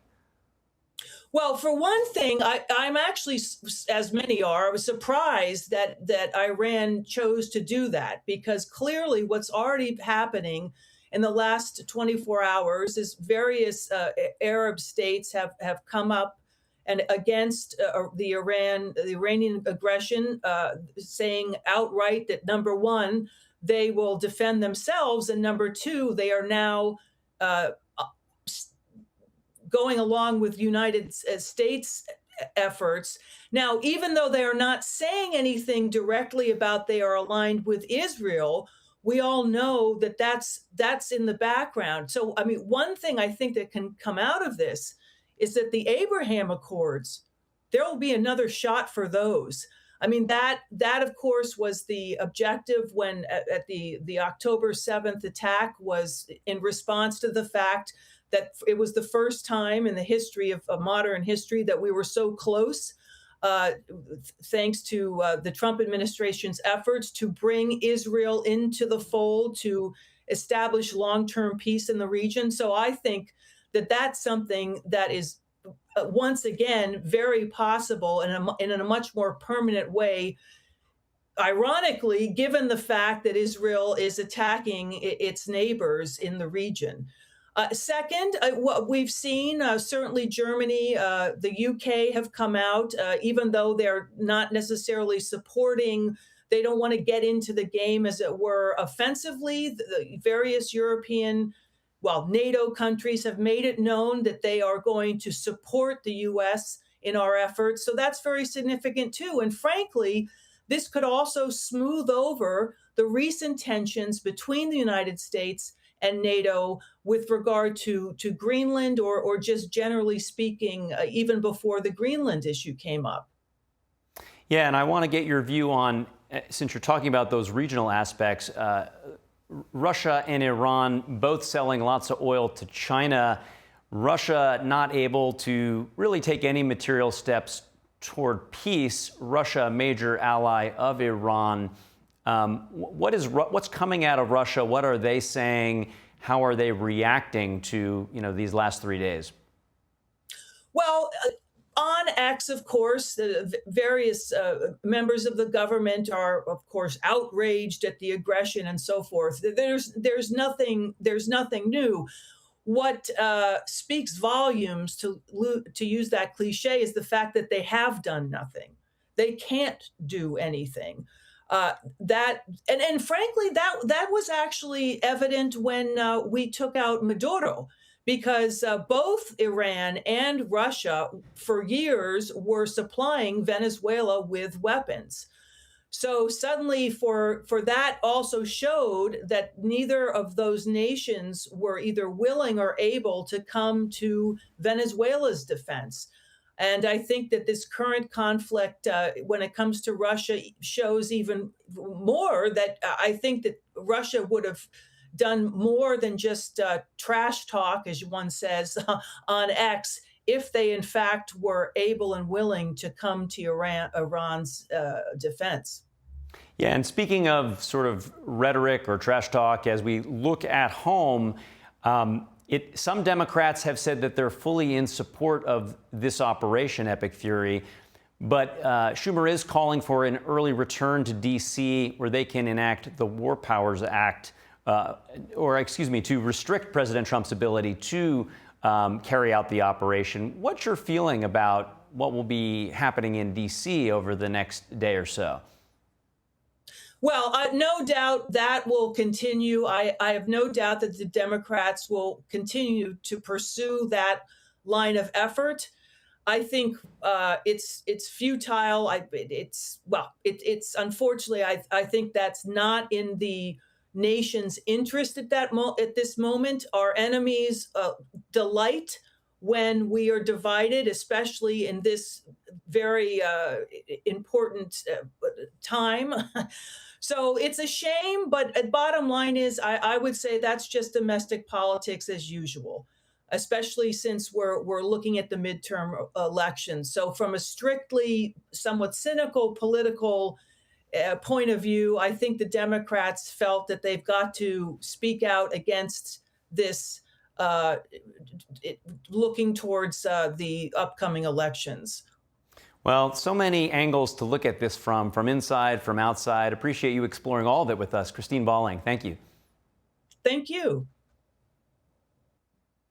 And now we're looking at a live shot of Jerusalem. They are under a state of emergency with the Iron Dome and Iron Beam defending against Iran's rockets. We're going to be right back with more breaking news and analysis. Stay with us.